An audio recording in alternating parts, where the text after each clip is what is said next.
ಖಾದ್ಯ ತೈಲ ವಲಯದಲ್ಲಿ ಹೆಚ್ಚಿನ ನಿಯಂತ್ರಣ, ಮೇಲ್ವಿಚಾರಣೆ ಮತ್ತು ಪಾರದರ್ಶಕತೆಗಾಗಿ ಕೇಂದ್ರ ಸರ್ಕಾರ 2011ರ ತರಕಾರಿ ತೈಲ ಉತ್ಪಾದನೆ ಮತ್ತು ಲಭ್ಯತೆ ನಿಯಂತ್ರಣ ಆದೇಶ ವಿಒಪಿಪಿಎಗೆ ತಿದ್ದುಪಡಿ ತಂದಿದ್ದು, ನಿಯಮ ಪಾಲಿಸದವರ ವಿರುದ್ಧ ಕಠಿಣ ಕ್ರಮ ತೆಗೆದುಕೊಳ್ಳಲಾಗುವುದು ಎಂದು ಕೇಂದ್ರ ಆಹಾರ ಮತ್ತು ನಾಗರಿಕ ಸರಬರಾಜು ಸಚಿವ ಪ್ರಹ್ಲಾದ್ ಜೋಶಿ ತಿಳಿಸಿದ್ದಾರೆ.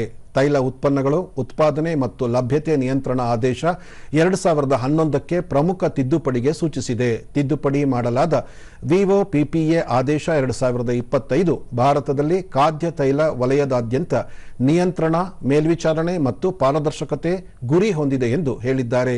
ತಿದ್ದುಪಡಿ ಆದೇಶದಂತೆ ಖಾದ್ಯ ತೈಲ ಪೂರೈಕೆಯಲ್ಲಿ ಭಾಗಿಯಾಗಿರುವ ಎಲ್ಲ ಖಾದ್ಯ ತೈಲ ತಯಾರಕರು, ಸಂಸ್ಕರಣಾ ಘಟಕಗಳು, ಮಿಶ್ರಣಕಾರರು, ಮರು ಪ್ಯಾಕರ್ಗಳು ಮತ್ತಿತರ ಪಾಲುದಾರರ ನೋಂದಣಿ ಕಡ್ಡಾಯವಾಗಿದೆ.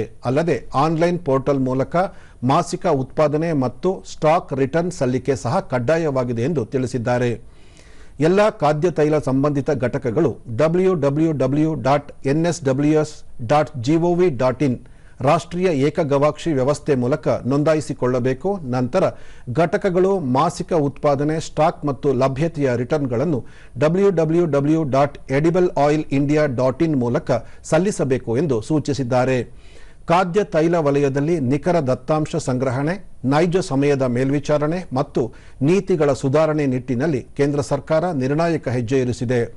ತಪಾಸಣೆ ಮತ್ತು ಕ್ಷೇತ್ರ ಪರಿಶೀಲನೆಗೆ ಯೋಜಿಸಿದ್ದು, ಎಣ್ಣೆ ಉತ್ಪನ್ನಗಳು ಉತ್ಪಾದನೆ ಮತ್ತು ಲಭ್ಯತೆ ಬಗೆಗಿನ ಕ್ರಮವನ್ನು ಪಾಲಿಸದಿದ್ದರೆ ಕಠಿಣ ಕ್ರಮ ಕೈಗೊಳ್ಳಲಾಗುವುದು ಎಂದು ಅವರು ಎಚ್ಚರಿಕೆ ನೀಡಿದ್ದಾರೆ.